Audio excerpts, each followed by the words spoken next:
Assalamualaikum warahmatullahi wabarakatuh. Sahabat-sahabat kurma dimanapun berada, Alhamdulillah kita sampai hari ini di tanggal 16 Ramadan dan juga kita akan melewati tanggal 17 Ramadan. Namanya malam hari, malam 17 Ramadan, di mana sudah melewati separuh lebih daripada perjalanan bulan puasa. Kita ada di pondok pesantren Ramadan ini. Dan juga biasanya ketika tanggal 17 Ramadan, hingar-bingar masyarakat mengadakan seremonial acara nuzul Quran, memperingati turunnya Al-Quran. Dan ini merupakan sebagai momentum bagi kita untuk bersama-sama ikut dalam perayaan besar tentang turunnya Al-Quran. Baik dengan acara Khatmil Quran atau dengan kajian-kajian serta acara-acara lainnya.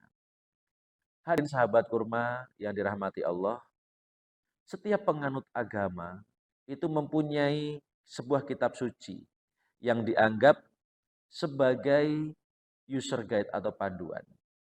Agama-agama lain mempunyai. Kita di Islam mempunyai user guide berupa Al-Quran. Al-Quranul Karim ini kita yakini sebagai kitab suci. Pertama disebabkan karena dia bebas daripada intervensi dan investasi manusia. Sepenuhnya baik isi maupun redaksinya adalah produk dari Allah Subhanahu wa taala. Kita meyakini Al-Qur'an ini sebagai kitab suci karena sampai hari ini belum ada seorang pun yang sanggup membuat sesuatu yang sepadan dengan Al-Qur'an. Suatu kitab dikatakan kitab yang suci, itu yang bersih daripada investasi dan intervensi manusia. Al-Quran sejak diturunkan 14 abad yang lalu telah menantang. Apabila kamu ragu terhadap kebenaran Al-Quran, maka silahkan membuat yang semacamnya.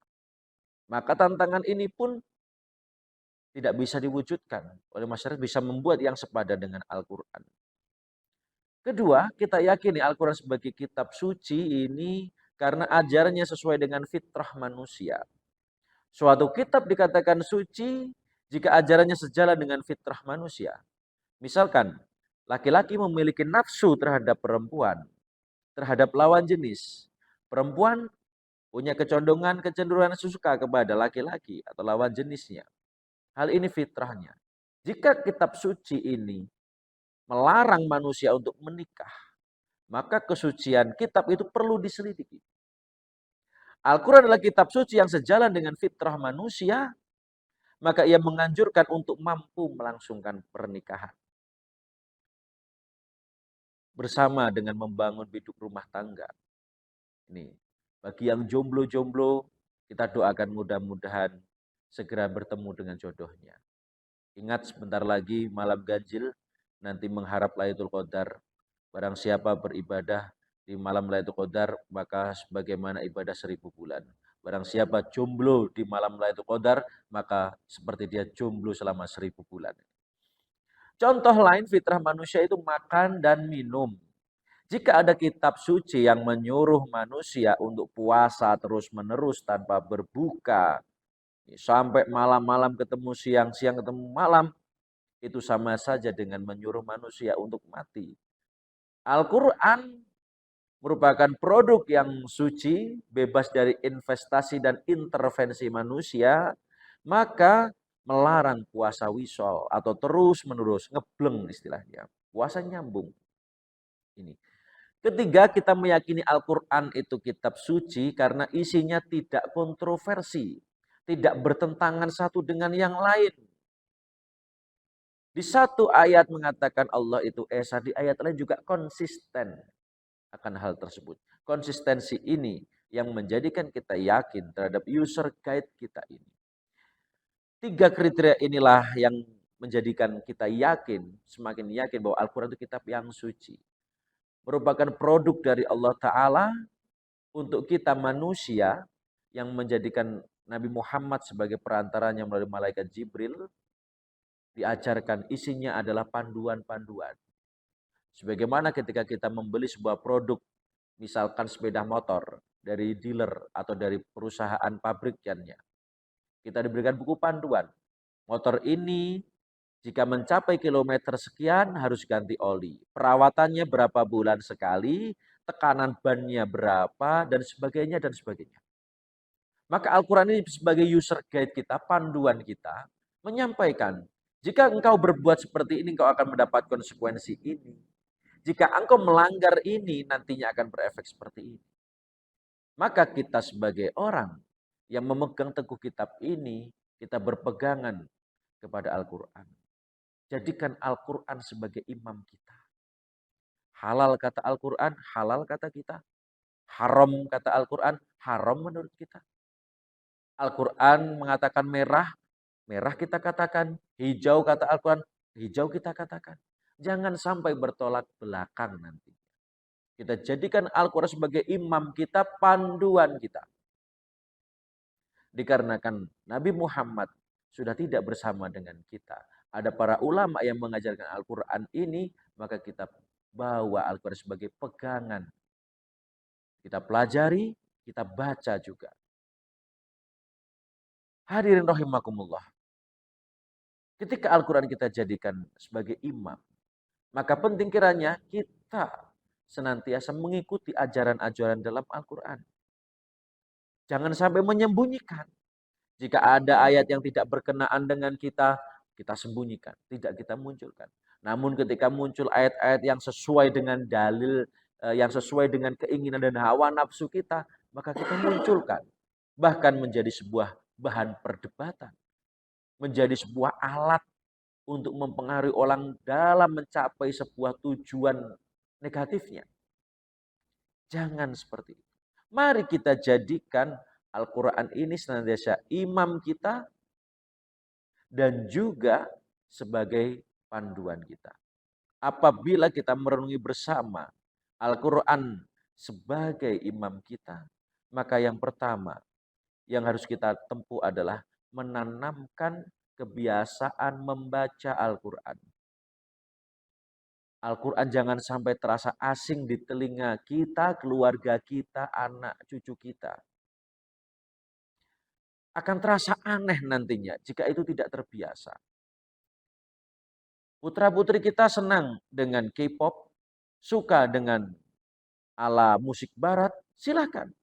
Namun jangan sampai putra-putri kita, cucu kita, saudara kita asing mendengar Al-Quran.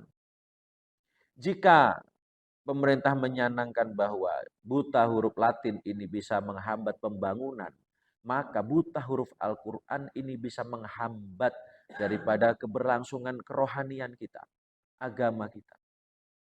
Maka alhamdulillah di masyarakat kita banyak taman pendidikan Al-Quran, madrasah diniyah, sekolahan-sekolahan juga mengajarkan tentang Al-Quran, tentang baca tulis Al-Quran. Ini alhamdulillah. Jika dibandingkan dengan dulu, sebenarnya ada perbedaan. Ketika dulu kita mendengarkan masuk kampung, banyak masjid, musola, memperdengarkan Al-Quran, membaca rawi, membaca maulid, dan sebagainya. Namun sekarang, nampaknya itu hanya timbul di pedesaan-pedesaan. Sulit mencari hal tersebut di area perkotaan. Dulu banyak anak muda suka membaca maulid berjanji. Sekarang anak muda banyak yang berjanji. Janjian ketemuan, janjian di sana. Bahkan ada yang berjanji untuk melaksanakan kemaksiatan. Ini ironi sekali. Maka mari kita lestarikan kegemaran membaca Al-Quran. Jangan sampai terasa asing dan bahkan putra-putri kita tidak bisa membaca Al-Quran. Sejak dini kita kenalkan. Kemudian juga kita ajarkan mulai dari usia kecil. Ini jangan sampai lingkungan kita, kampung kita aneh dengan bacaan Al-Quran. Karena apa? Karena tidak terbiasa. Hadirin rahimakumullah. Al-Quran itu jika kita baca, kita amalkan, tentunya akan membuat kita menjadi orang yang punya pendirian teguh dan juga mempunyai dasar serta pegangan yang kuat. Hadirin rahimakumullah, Al-Quran ketika kita amalkan, kita baca, kita pelajari, Ini tentunya karena ini produk Allah, digunakan all round time bisa dan juga cocok. Al-Quran dibaca ketika dalam perasaan sedih, ada yang meninggal dunia, hatinya menjadi terhibur. Dibaca ketika ada perayaan kegembiraan, tasyakuran, pernikahan, tidak menjadi lupa diri. Dibaca pagi, oke. Dibaca siang, bagus. Dibaca malam, tidak jelek. Dalam kondisi apapun, ada orang gembira dibacakan Al-Quran, tidak lupa diri. Ada orang sakit dibacakan Al-Quran, nitip doa agar mendapatkan kesembuhan. Ini yang tentunya harus kita sadari bersama, Al-Quran ini bisa digunakan kapanpun, dimanapun. Kondisi bagaimanapun, cocok. Ini bukti bahwa Al-Quran ini luar biasa bagi kita. Makanya oleh karena itu, mari bersama-sama kita tanamkan kegemaran membaca Al-Quran. Kita sinari rumah kita dengan cahaya Al-Quran. Agar rumah kita seperti surga. Ketika rumah dibacakan Al-Quran, ketenangan didapatkan. Jauh daripada pertengkaran dan permusuhan. Saling menghargai satu sama lain. Dan itu bisa terwujud jika tradisi pembiasaan ini kita laksanakan.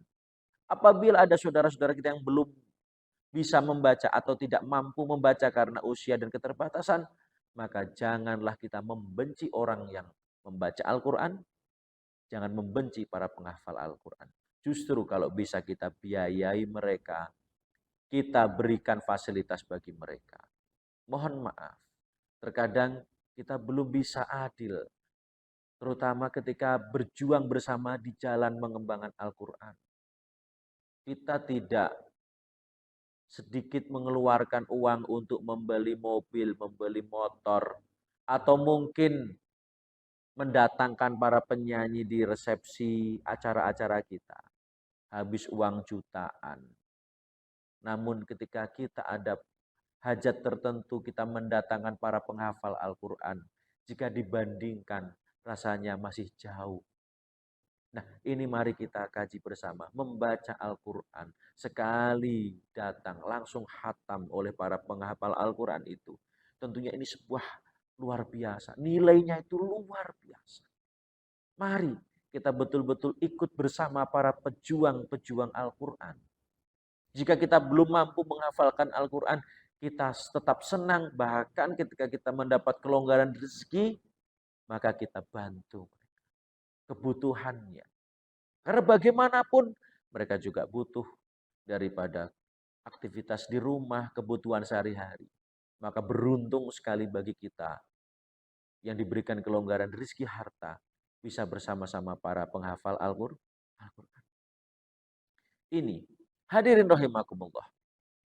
Perlunya kita menghidupkan Al-Quran dan juga majelis-majelis yang di situ mengkaji Al-Quran, membacakan ayat-ayat Al-Quran. Itu mari sesungguhnya kita jaga betul, kita lestarikan. Terutama di momentum bulan Ramadan ini, di mana kita sering mendengar orang banyak tadarus di masjid, di musola. Mari kita lestarikan hal ini. Jika bisa nanti selepas Ramadan, gunakan momentum ini 1 bulan sekali untuk berkhataman Al-Quran. Atau setidaknya 1 minggu sekali anak-anak kita ajak bertadarus, melanggengkan terus. Jangan sampai selesai Ramadan, selesai pula tadarus Al-Quran. Kembali Al-Quran disimpan, ditempatkan di atas lemari bersama debu-debu yang berterbangan. Kita jadikan ini kegiatan yang istiqomah. Bukti daripada sukses kita menjalani puasa Ramadan adalah setelah bulan Ramadan kita bisa mempertahankan semangat Ramadan di luar bulan Ramadan.